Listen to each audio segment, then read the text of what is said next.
versos eran los más maliciosos, y mientras la dulzaina y los instrumentos de metal saludaban la terminación de la copla con un ruidoso ritornelo, la gente joven prorrumpía en gritos y agudos relinchos y hacía salva disparando al aire sus retacos.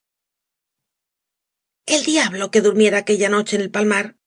Las mujeres desde la cama seguían mentalmente la marcha de la serenata, estremeciéndose con el estrépito y el tiroteo, y adivinaban su paso de una puerta a otra por las alusiones mortificantes con que saludaban a cada vecino. En esta expedición el pellejo de Sangonera no permanecía quieto mucho tiempo. Los vasos circulaban por los grupos, aumentando el calor en medio de la helada noche, y los ojos eran cada vez más brillantes, así como las voces se hacían roncas. En una esquina, dos jóvenes fueron á las manos por cuestión de quién debía beber antes, y después de abofetearse se separaron algunos pasos apuntándose con las escopetas. Todos intervinieron, y á golpes les quitaron las armas.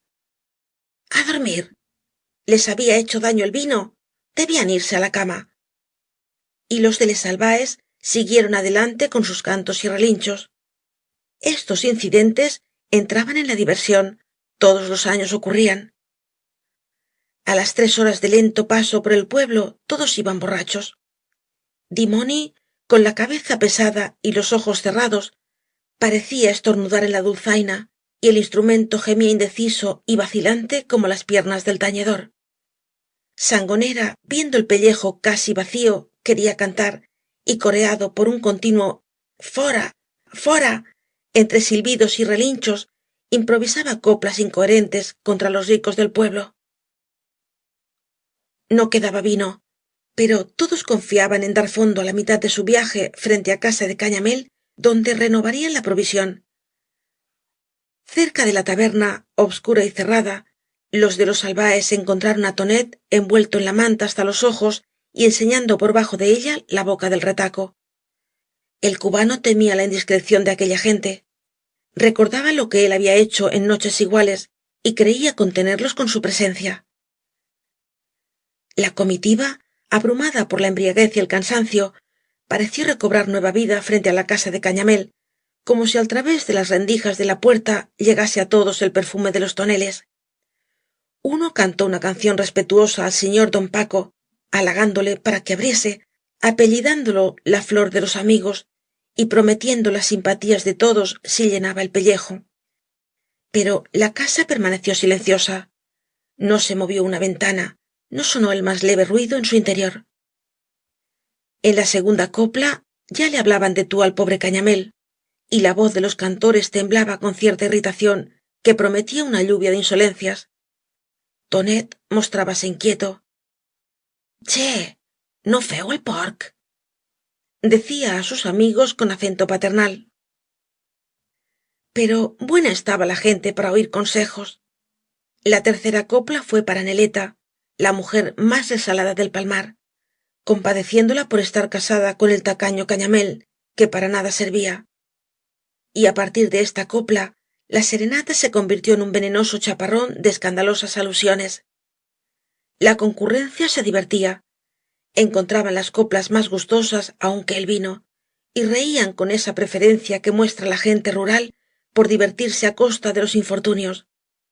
Se enfurecían todos, haciendo causa común si á un pescador le quitaban un mornell que valía unos reales, y reían como locos cuando á alguien le robaban la mujer. Tonet temblaba de ansiedad y de cólera. En ciertos momentos deseaba huir, presintiendo que sus amigotes irían demasiado lejos. Pero le retenía el orgullo, con la falsa esperanza de que su presencia sería un freno. Che, mireu lo que feu, decía con un tono de sorda amenaza. Pero los cantores se tenían por los muchachos más bien plantados del pueblo. Eran los matoncillos que habían salido á la luz mientras él rodaba por las tierras de ultramar. Tenían deseos de hacer ver que no les inspiraba ningún miedo el cubano, y reían de sus recomendaciones, inventando apresuradamente coplas que lanzaban como proyectiles contra la taberna. Un muchachuelo sobrino de la samaruca hizo desbordar la cólera de Tonet. cantó una copla sobre la asociación de Cañamél y el cubano, diciendo que no sólo explotaban juntos la sequiota, sino que se repartían a Neleta, y terminó afirmando que pronto tendría la tabernera la sucesión que en vano pedía á su marido. El cubano se plantó de un salto en medio del corro, y á la luz de la antorcha se le vio levantar la culata del retaco, golpeando la cara del cantor. Como éste se rehiciera echando mano á su escopeta, Tonet dio un salto atrás, disparando su carabina casi sin apuntar. La tormenta que se armó. Perdióse la bala en el espacio, pero Sangonera creyó oír su silbido junto á la nariz y se arrojó al suelo dando espantosos alaridos. Man mort! Man mort! Assassino! En las casas se abrían las ventanas con estrépito, asomando sombras blancas, algunas de las cuales avanzaban el cañón de la escopeta sobre el alféizar. Tonet fué desarmado en un instante, y empujado por muchos brazos, acorralado contra la pared, se agitaba como un furioso pugnando por sacar el cuchillo que guardaba en la faja. Solteu-me! Gritaba entre espumarajos de rabia. Solteu-me! A eixe pillo y mato yo. El alcalde y su ronda, que seguían de cerca a les Albaes presintiendo el escándalo, se mezclaron entre los combatientes. Al pare Miquél, con gorra de pelo y carabina, comenzó á repartir culatazos con la satisfacción que le causaba pegar impunemente ejerciendo de autoridad. El cabo de los carabineros se llevó á Tonet hacia su barraca, amenazándole con el mauser, y al sobrino de la samaruca lo metieron en una casa para lavarle la sangre del culatazo. Sangonera dio más que hacer. Seguía revolcándose en el suelo, asegurando entre berridos que estaba muerto.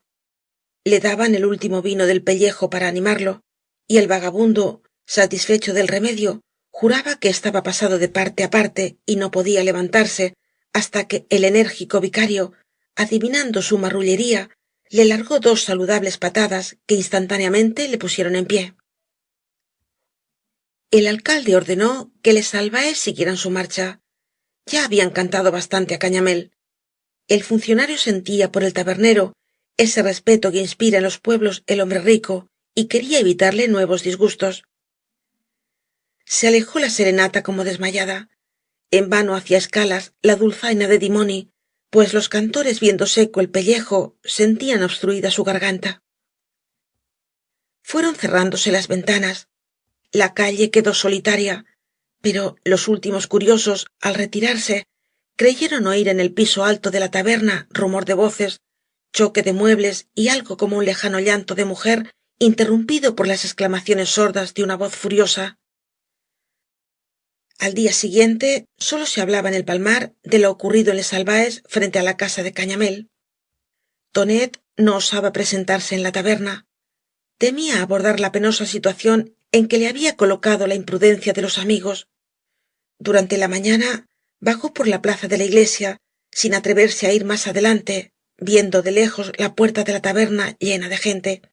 Era el último día de jolgorio y vagancia para el pueblo. Se celebraba la fiesta del Cristo y por la tarde la música se embarcaría para Catarroja, dejando al palmar sumido en su tranquilidad de convento para todo un año. Tonet comió en la barraca con su padre y la borda, que durante los 3 días de fiesta, para no dar que hablar á los vecinos, habían suspendido á regañadientes el rudo trabajo contra las aguas. El tío Tono debía ignorar lo ocurrido en la noche anterior. Su gesto grave, pero igual al de todos los días, así lo revelaba. Además, había pasado el tiempo reparando los desperfectos que el invierno causaba en su barraca, pues el rudo trabajador no podía descansar un instante. La borda debía saber algo. Se leía en sus ojos puros que parecían iluminar su fealdad, en la mirada compasiva y tierna que fijaba en Tonet, estremeciéndose por el peligro que había arrostrado en la noche anterior. En un momento que los 2 jóvenes quedaron solos, ella se quejó con dolorosas exclamaciones. Señor, si el padre sabía lo ocurrido, lo iba á matar á disgustos. El tío Paloma no se presentó en la barraca, sin duda comía con Cañamél. Por la tarde lo encontró Tonet en la plaza. Su rostro arrugado no reflejaba ninguna impresión, pero habló á su nieto con sequedad, aconsejándole que fuese á la taberna. El tío Paco tenía algo que decirle. Tonet retardó algún tiempo la visita. Se entretuvo en la plaza, viendo cómo se formaba la banda para tocar por última vez lo que la gente llamaba el pasacalle de las anguilas. Los músicos se consideraban chasqueados si al volver del palmar no llevaban alguna pesca á sus familias. Todos los años, antes de partir, recorrían el pueblo entonando el último pasodoble, mientras al frente del bombo algunos chiquillos con espuertas iban recogiendo lo que cada vecina quería darles: anguilas, tencas y lisas, sin contar el llobarro, la buscada lubina, que los clavarios reservaban para el músico mayor.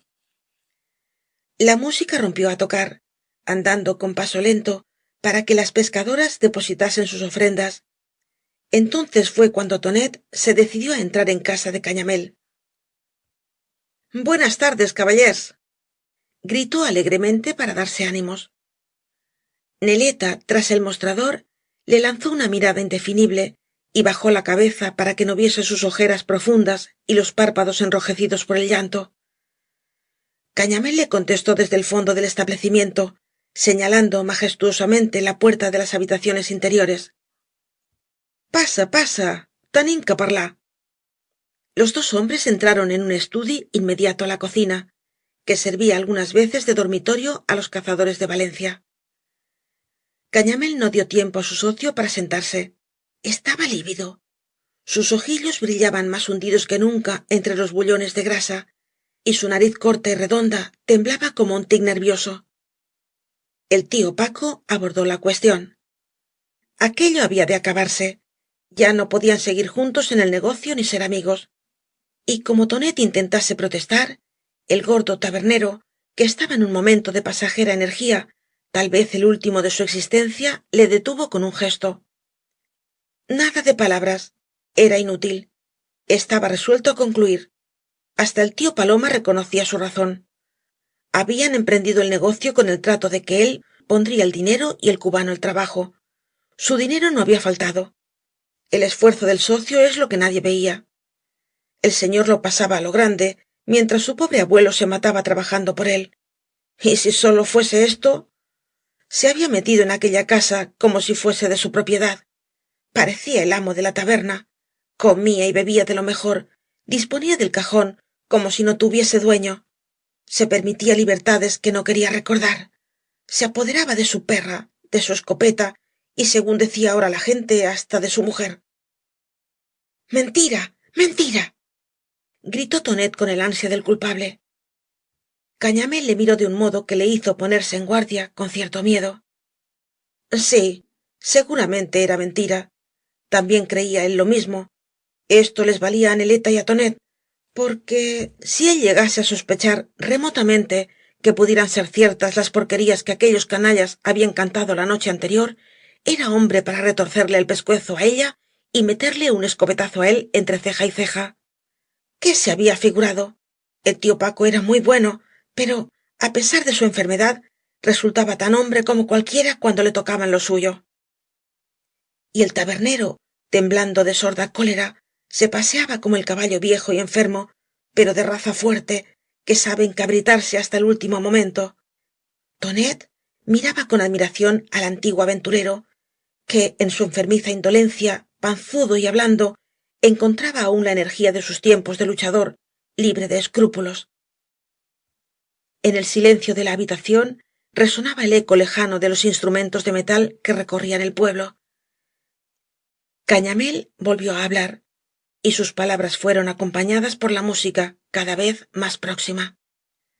Sí, todo era mentira, pero él no estaba allí para ser burla de la gente. Además, le cargaba ver á Tonet siempre en la taberna, tomándose con Neleta aquellas familiaridades de hermano. No quería en su casa más hermanazgos postizos. Se acabó. Estaba de acuerdo con el tío Paloma. En adelante seguirían el negocio de la sequiota los dos solos, y el abuelo ya se entendería con el nieto para que cobrase su parte.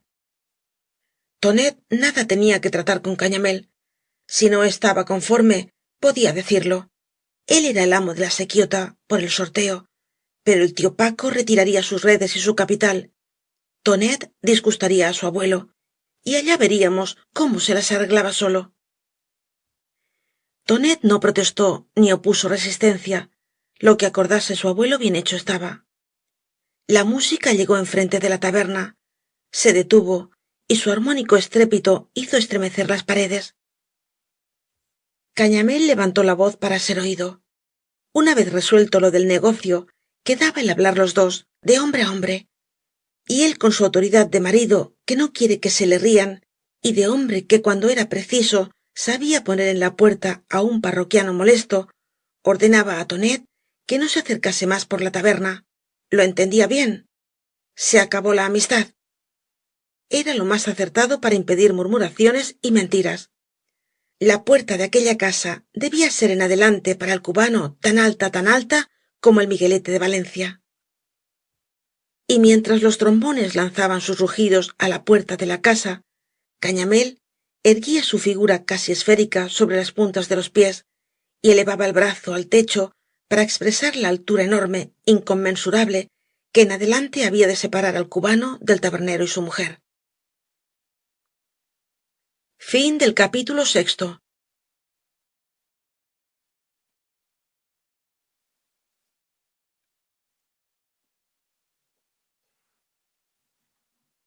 Capítulo 7 de Cañas y Barro, de Vicente Blasco Ibáñez. Es del dominio público. Capítulo 7. Al pasar Tonet 2 días fuera de la taberna, se dio cuenta de lo mucho que amaba á Neleta. Tal vez influía en su desesperación la pérdida del alegre bienestar que antes gozaba, de aquella abundancia en la que se sumía como en una ola de felicidad. Faltábale á más de esto el encanto de los ocultos amores adivinados por todo el pueblo, la malsana dicha de acariciar á su amante en pleno peligro, casi en presencia del esposo y de los parroquianos, expuesto á una sorpresa. Arrojado de casa de Cañamél, no sabía dónde ir. Probó á contraer amistades en las otras tabernas del Palmar, míseras barracas, sin más fortuna que un tonelillo, donde sólo de tarde en tarde entraban los que por deudas atrasadas no podían ir á casa de Cañamél. Tonet huyó de estos sitios como un potentado que penetrase por error en un bodegón. Pasó los días vagando por las afueras del pueblo.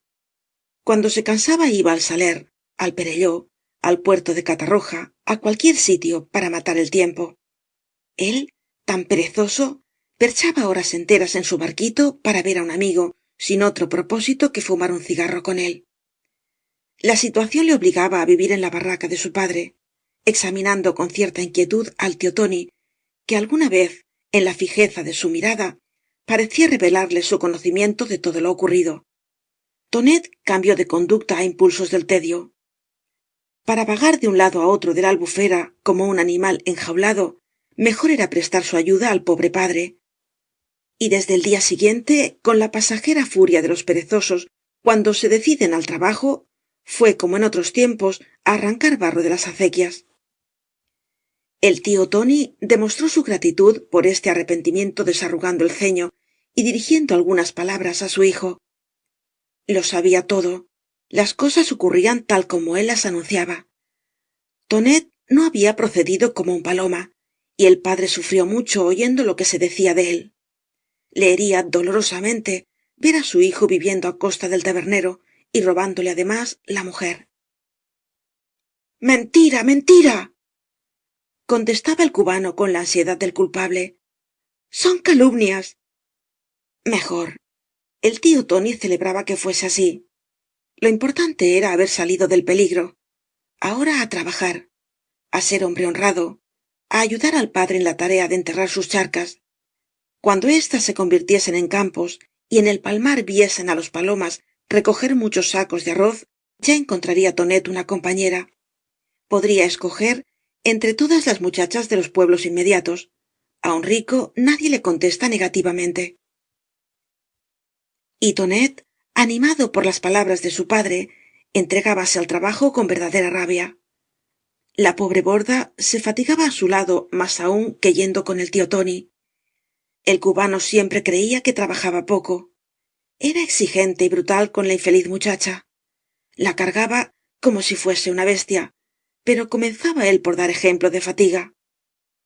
La pobre borda, jadeante bajo el peso de las espuertas de tierra y el continuo manejo de la percha, sonreía alegre, y por la noche, cuando con los huesos doloridos preparaba la cena, miraba con agradecimiento á su Tonet, aquel hijo pródigo que tanto había hecho sufrir al padre, y ahora, con su buena conducta, daba un aire de serenidad y confianza al rostro del fuerte trabajador. Pero en la voluntad del cubano nunca soplaba el mismo viento. La conmovían furiosas ráfagas de actividad y reaparecía después la calma de una pereza dominadora y absoluta. Al mes de este continuo trabajo, Tonet se cansó como otras veces. Una gran parte de los campos estaba ya cubierta, pero quedaban profundos hoyos que eran su desesperación. Agujeros incegables, por los cuales parecían volver las derrotadas aguas, royendo lentamente la tierra acumulada á costa de inmensos trabajos. El cubano sentía miedo y desaliento ante la magnitud de la empresa. Acostumbrado á las abundancias de casa de Cañamél, rebelábase además pensando en los guisotes de la borda, el vino escaso y flojo, la dura torta de maíz y las sardinas mohosas, único alimento de su padre. La tranquilidad de su abuelo le indignaba. Seguía visitando la casa de Cañamél como si nada hubiese ocurrido. Allí comía y cenaba, entendiéndose perfectamente con el tabernero, que parecía satisfecho de la actividad con que el viejo explotaba la sequiota, y al nieto que lo partiera un rayo, sin decirle una palabra cuando lo veía por las noches en la barraca, como si no existiera, como si no fuese el verdadero dueño de la sequiota. El abuelo y Cañamél se entendían para explotarle y sufrirían un chasco. Tal vez toda la indignación del tabernero no había tenido otro fin que quitarle de en medio, para que las ganancias fuesen mayores. Y con esa codicia rural, feroz y sin entrañas, que no reconoce afectos ni familia en asuntos de dinero, Tonet abordó al tío Paloma una noche en que se embarcaba para ir al Redolí. Él era el dueño de la sequiota, el verdadero dueño, y hacía mucho tiempo que no veía un céntimo. Ya sabía que la pesca no era tan excelente como otros años, pero se hacía negocio, y el abuelo y el tío Paco buenos duros se metían en la faja. Lo sabía por los compradores de anguilas. A ver, él quería cuentas claras, que le diesen lo suyo, o de lo contrario se quedaría con el Redolí, buscando socios menos rapaces.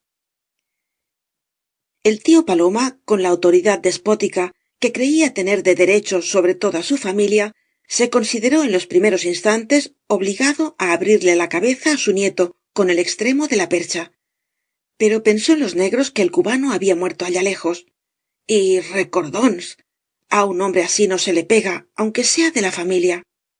Además, la amenaza de recobrar el Redolí le infundía espanto. El tío Paloma se encastilló en la moral. Si no le daba dinero era porque conocía su carácter, y el dinero en manos de jóvenes es la perdición.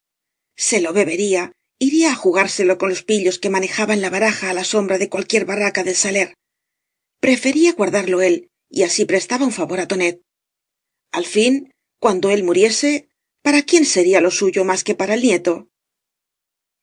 Pero Tonet no se ablandaba con esperanzas. Quería lo suyo o volvía á apoderarse del Redolí.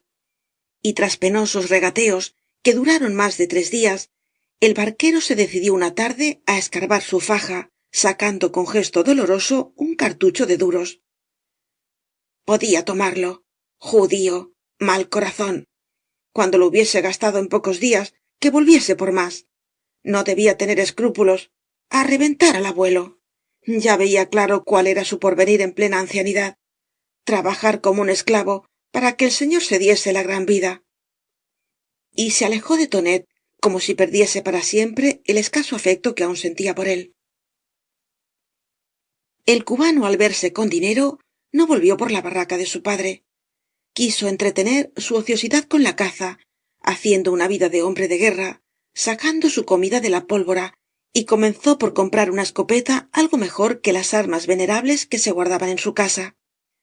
Sangonera, que había sido despedido de casa de Cañamél al día siguiente de la expulsión de Tonet, rondaba en torno de éste viéndole ocioso y disgustado de la vida laboriosa que llevaba en la barraca de su padre. El cubano se asoció al vagabundo. Era un buen compañero, del que podía sacar cierto partido. Tenía una vivienda que, aunque peor que una perrera, podía servirles de refugio. Tonet sería el cazador y Sangonera el perro. Todo pertenecería á los dos por igual, la comida y el vino. ¿Estaba conforme el vagabundo? Sangonera se mostró alegre. Él también contribuiría al mantenimiento común. Tenía unas manos de oro para sacar los mornells de los canales y apoderarse de la pesca, volviendo otra vez las redes al agua. No era cual ciertos rateros sin escrúpulos que, como decían los pescadores del palmar, no sólo robaban el alma, sino que se llevaban el cuerpo, o sea, los bolsillos de malla. Tonet buscaba la carne y él el pescado. Trato hecho.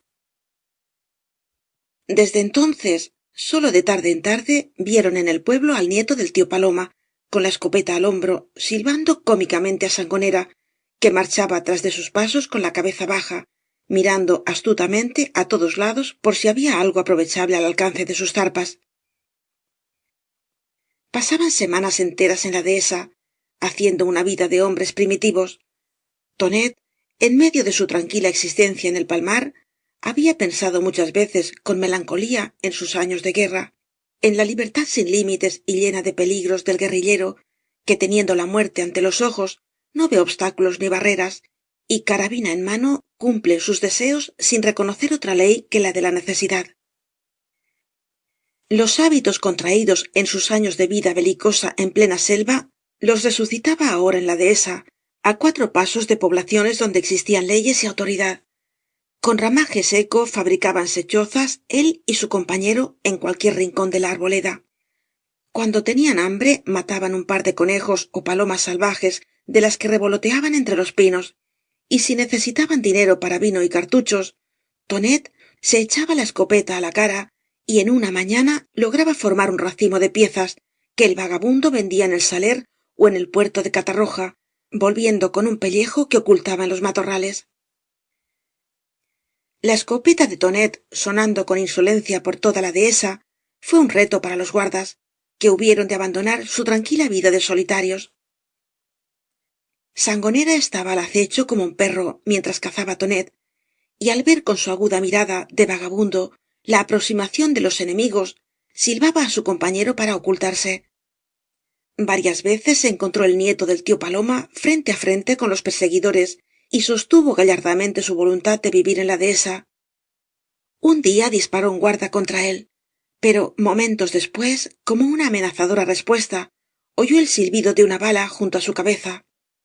Con el antiguo guerrillero no valían indicaciones. Era un perdido que no temía ni á Dios ni al diablo.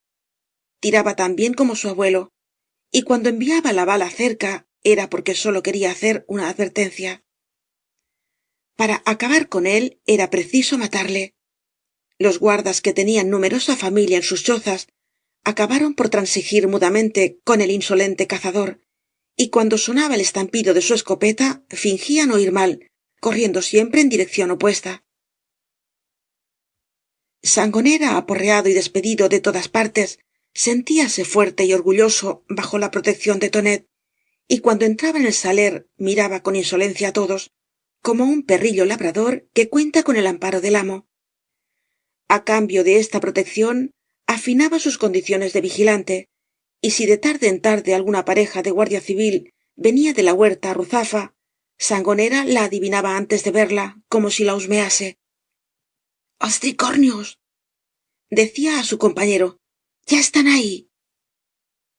Los días en que se veían por las inmediaciones de la dehesa correajes amarillos y tricornios charolados, Tonet y Sangonera se refugiaban en la albufera. Metidos en uno de los barquitos del tío Paloma, iban de mata en mata disparando sobre las aves, que recogía el vagabundo, habituado á meterse en agua hasta la barba en pleno invierno. Las noches de tempestad, obscuras y lluviosas, que esperaba el tío Paloma como una bendición, por ser las de las grandes pescas, las pasaban Tonet y Sangonera metidos en la barraca de éste, refugiados en un rincón, pues el agua entraba á chorros por los desgarrones de la cubierta. Tonet estaba a 2 pasos de su padre, pero evitaba verle, temiendo su mirada severa y triste. La borda venía cautelosamente á cambiar la ropa de Tonet, á prestar esos cuidados de que sólo es capaz una mujer. La pobre muchacha, fatigada del trabajo del día, remendaba los harapos á la luz de un farol, cerca de los 2 vagabundos, sin dirigirles una palabra de reproche, osando únicamente alguna mirada á su hermano con expresión de pena. Cuando los 2 compañeros pasaban la noche solos, hablaban sin dejar de beber de sus pensamientos más íntimos. Tonet, habituado por el ejemplo de Sangonera á una continua embriaguez, no pudo resistir el peso de su secreto y comunicó al camarada sus amores con Neleta. El vagabundo intentó protestar en el primer momento. Aquello estaba mal hecho. No desearás la mujer de tu prójimo. Pero, á continuación, llevado del agradecimiento á Tonet, encontró excusas y justificaciones para la falta, con su burda casuística de antiguo sacristán. La verdad era que tenían cierto derecho para quererse. De haberse conocido después de casada Neleta, sus relaciones resultarían un enorme pecado. Pero se trataban desde niños, habían sido novios, y la culpa era de Cañamél, por meterse donde nadie le llamaba, turbando sus relaciones. Bien merecía lo ocurrido. Y recordando las veces que el gordinflón le arrojó de la taberna, reía satisfecho de su infortunio conyugal y se daba por vengado. Después, cuando no quedaba vino en la bota y comenzaba á languidecer el farolillo, Sangonera, con los ojos cerrados por la embriaguez, hablaba desordenadamente de sus creencias. Tonet, acostumbrado á esta charla, dormitaba sin oirle, mientras la montera de paja de la barraca se conmovía con los empujones del vendaval, dejando filtrar la lluvia. Sangonera no se cansaba de hablar. ¿Por qué era desgraciado él? ¿Por qué sufría Tonet, ensimismado y aburrido, desde que no podía aproximarse á Neleta? Porque en el mundo todo era injusticia. Porque la gente, dominada por el dinero, se empeñaba en vivir al revés de como Dios manda. Y aproximándose al oído de Tonet, le despertaba, hablando con voz misteriosa de la próxima realización de sus esperanzas. Los buenos tiempos se acercaban. Él estaba ya en el mundo, lo había visto como veía ahora á Tonet, y le había tocado á él, pobre pecador, con su mano de una divina frialdad. Y por 10ª vez relataba su encuentro misterioso en la orilla de la albufera. Volvía del saler con un paquete de cartuchos para Tonet y en el camino que bordea el lago había sentido una profunda emoción, como si se aproximase algo que paralizaba sus fuerzas.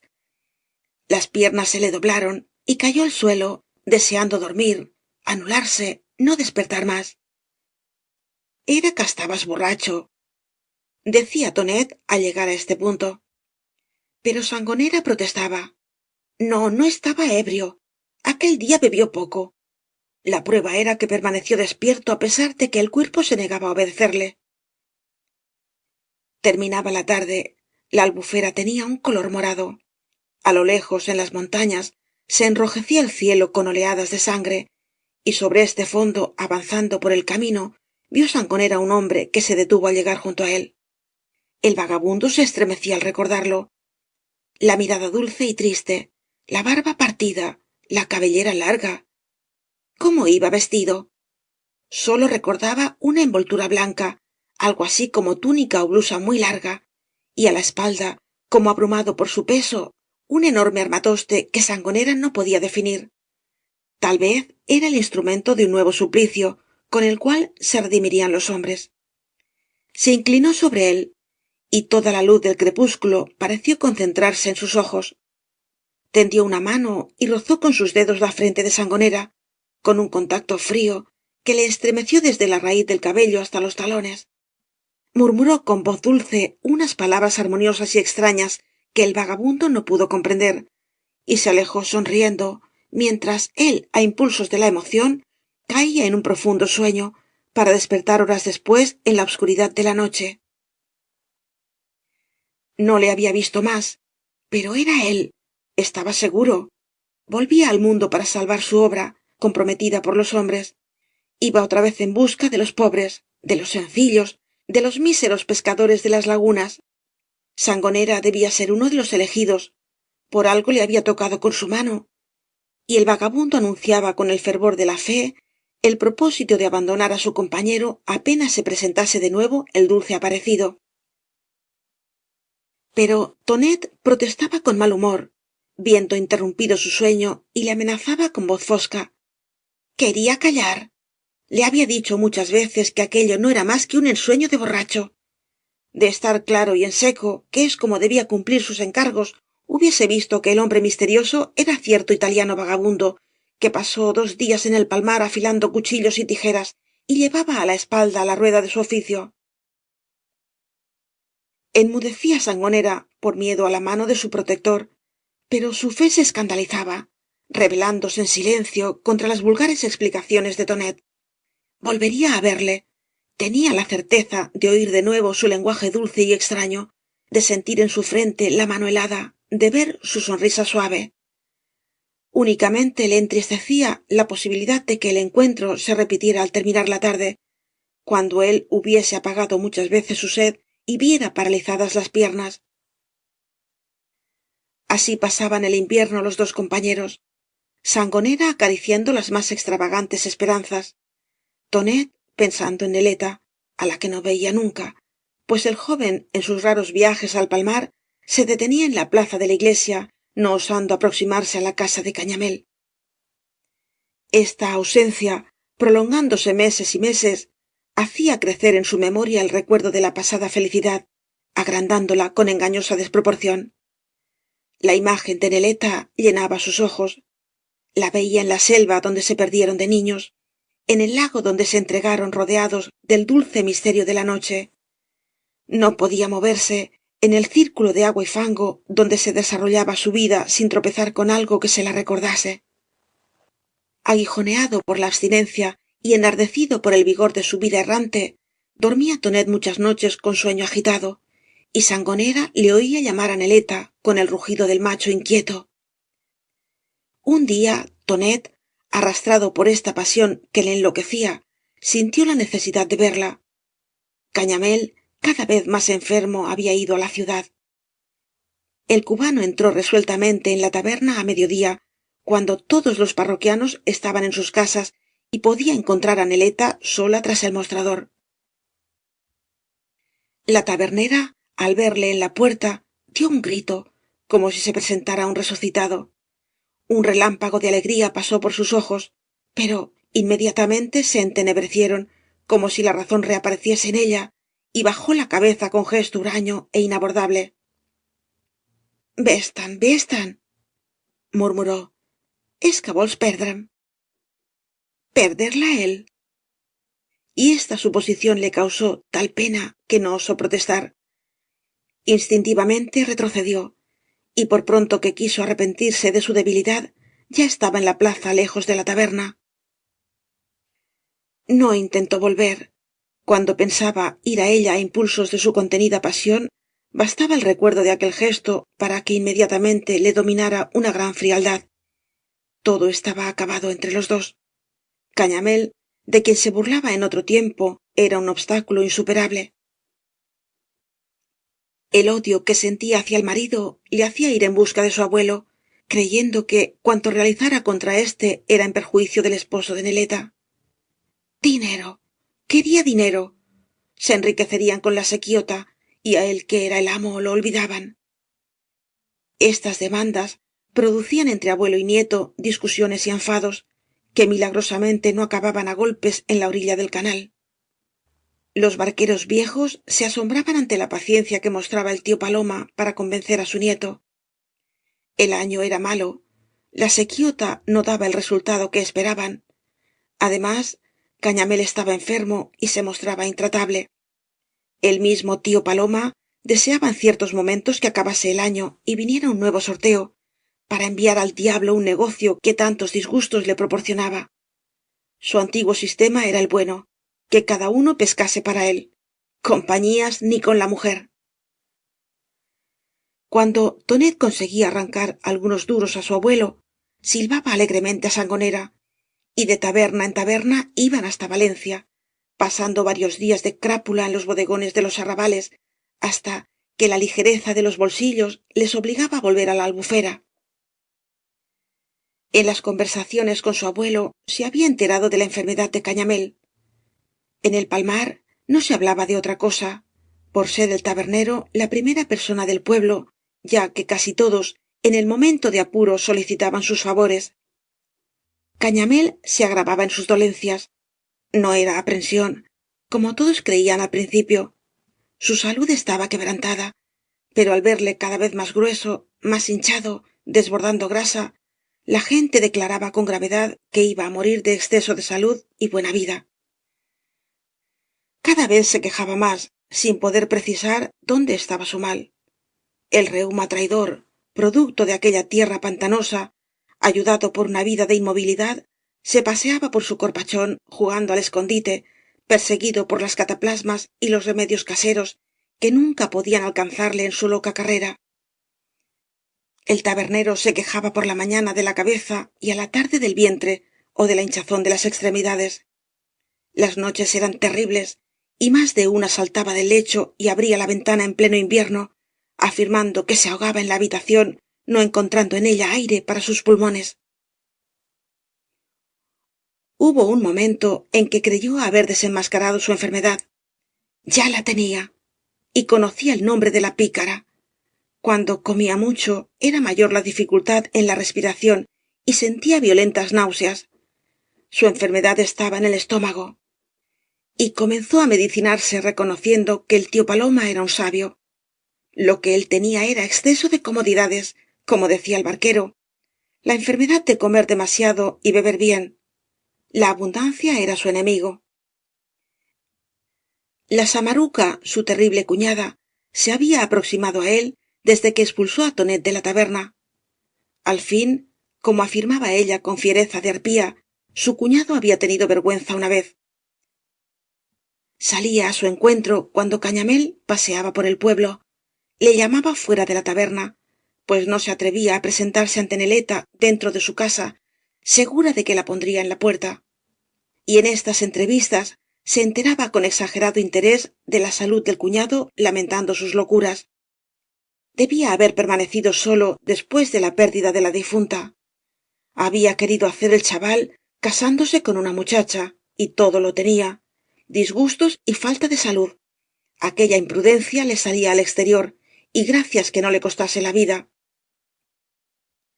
Cuando Cañamél le habló de la enfermedad del estómago, la maliciosa comadre fijó en él una mirada de asombro, como si por su pensamiento pasase una idea que á ella misma la asustaba. ¿Era realmente en el estómago donde tenía el mal? ¿No le habrían dado algo para acabar con él?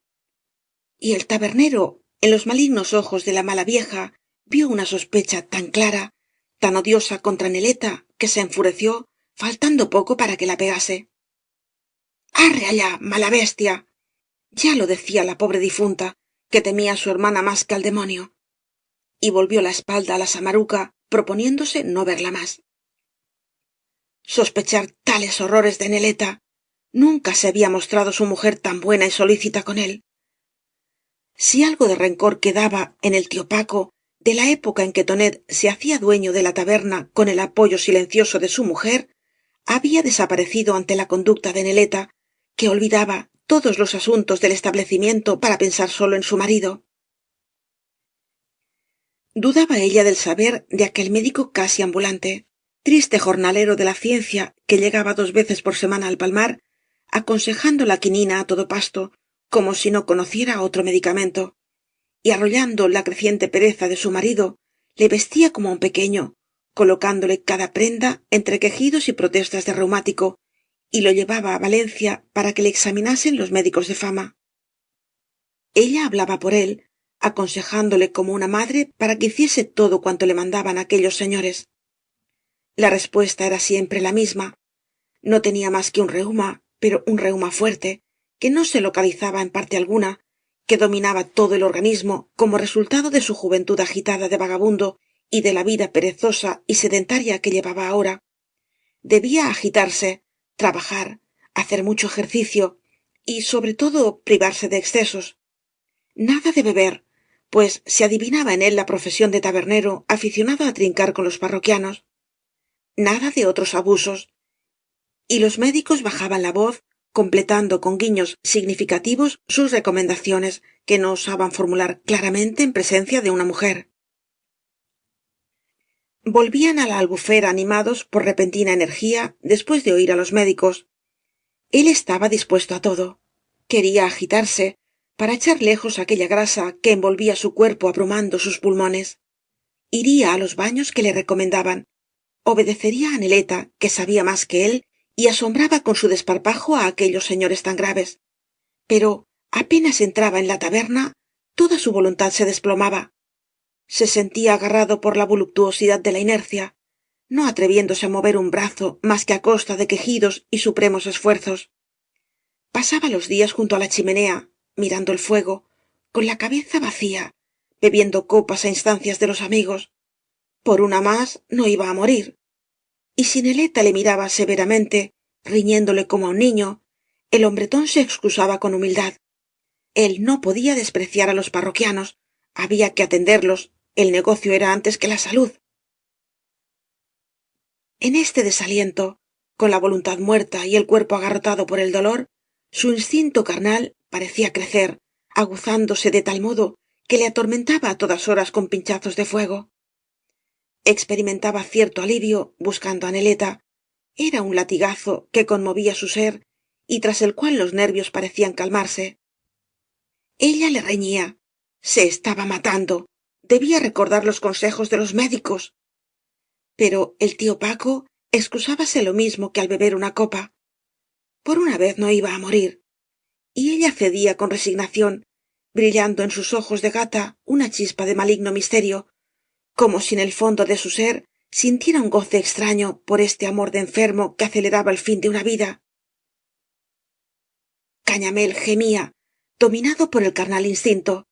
Era su única diversión, su constante pensamiento en medio de la dolorosa inmovilidad del reuma.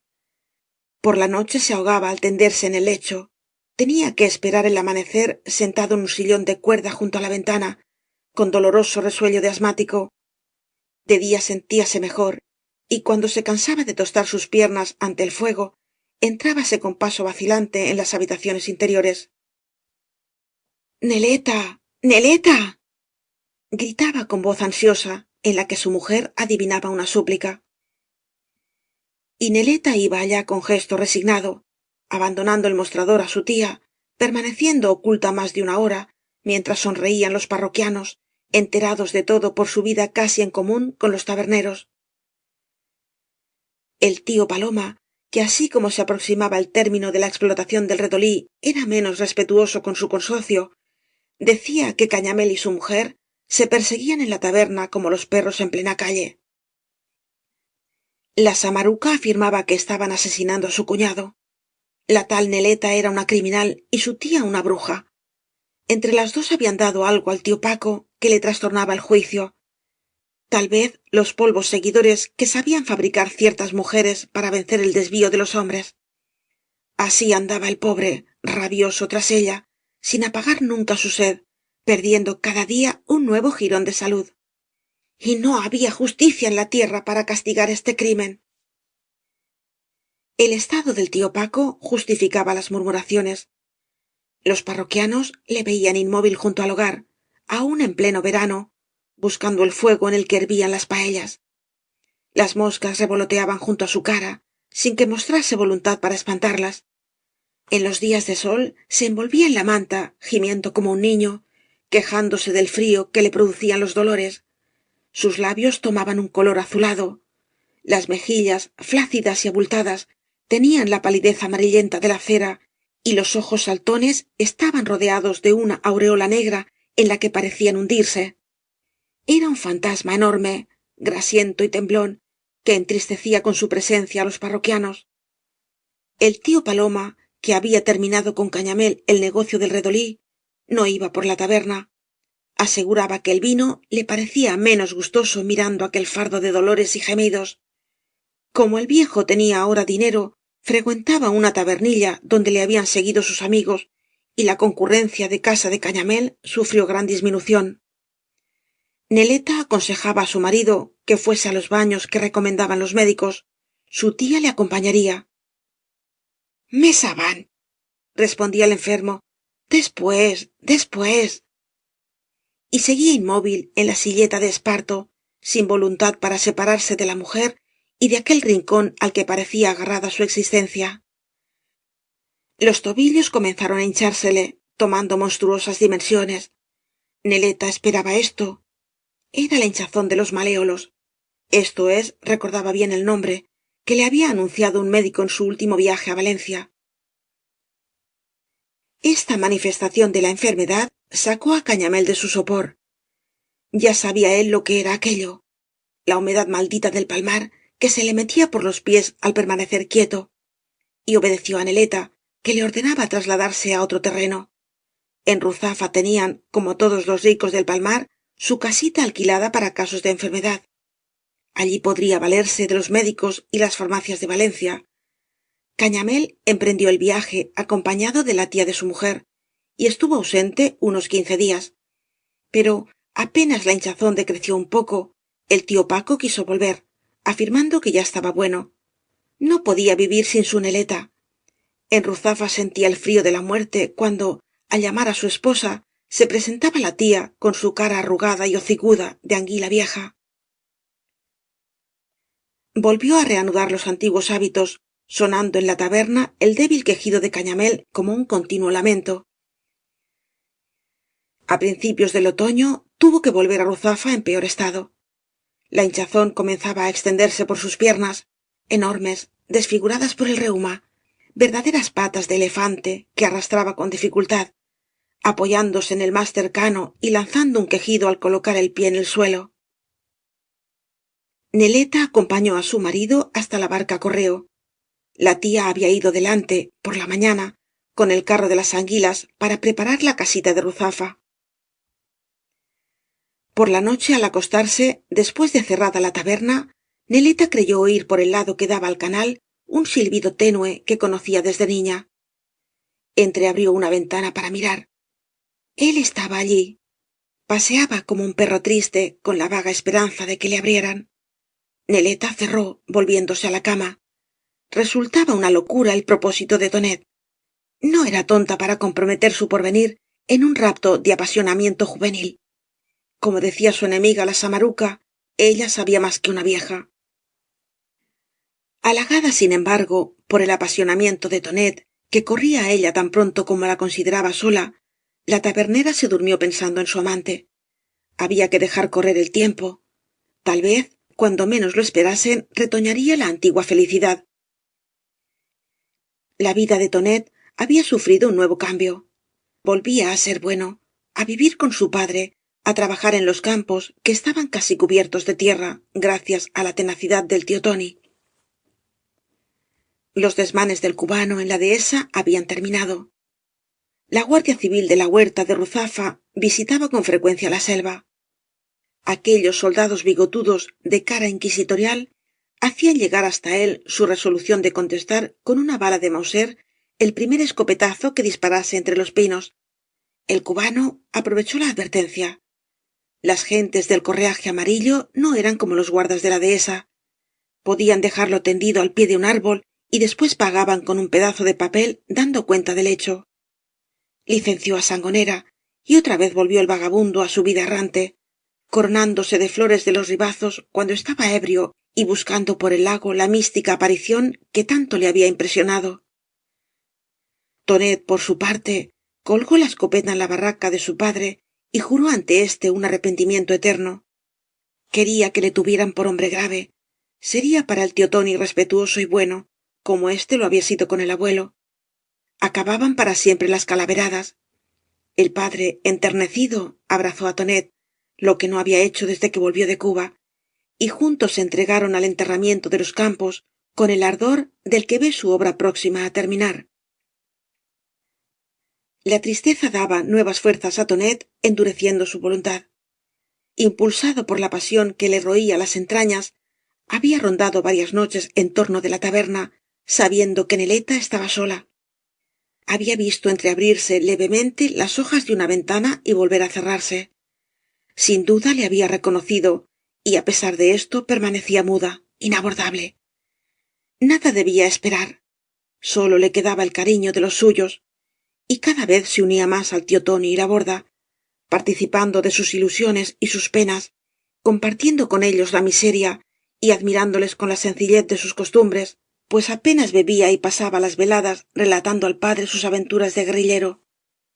La Borda mostrábase radiante de felicidad, y cuando hablaba con alguna vecina era para elogiar á su hermano.